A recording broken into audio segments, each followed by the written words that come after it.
Everything except easy. How Sinner bounced back to win Wimbledon.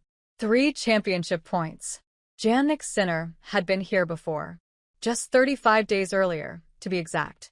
Nerves would have been understandable as he once again stared across at Carlos Alcaraz, with whom his enthralling rivalry entered the stratosphere following their epic French Open final. But this was a different Sinner to the one who had suffered that devastating loss in Paris. After winning his first Wimbledon title, the 23-year-old Italian stood with his arms aloft, before crouching to the grass in a moment of deep contemplation. The 15,000 people present, and those watching from afar, understood his reaction. Only me and the people who are close to me know exactly what we have been through on and off the court, and it has been everything except easy, Sinner said. It is very emotional, even if I don't cry. To share this moment with my whole family here, it's the most amazing thing that could have happened to me. Sinner said he would only know the true impact of his French Open heartbreak when he walked out for Sunday's final. 5 weeks ago, he lost one of the all-time great Grand Slam showpieces in a way that could have derailed some players' careers, seeing the title wrenched from his grasp after leading by 2 sets and holding 3 championship points.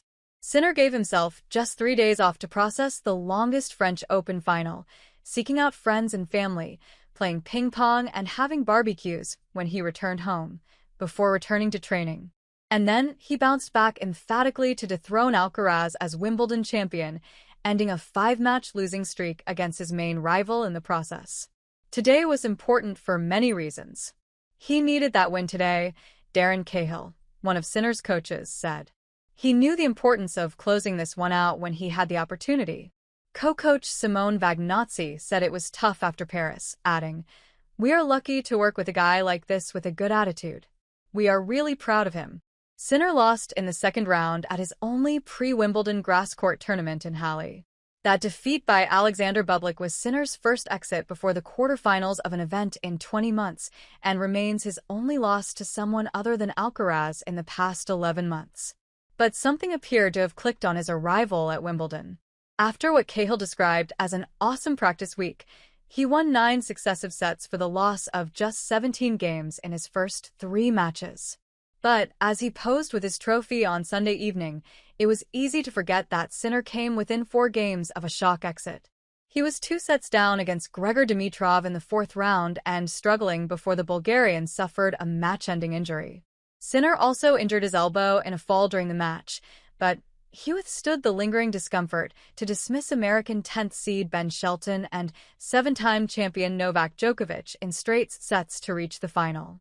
I would say mostly emotionally. It took a lot, because I had a very tough loss in Paris, Sinner said on court, before exchanging a smile with Alcaraz. It doesn't matter how you win or lose. You just have to understand what you did wrong and work on that. We tried to accept the loss and keep working. That is one of the reasons why I am holding this trophy. Having this means a lot.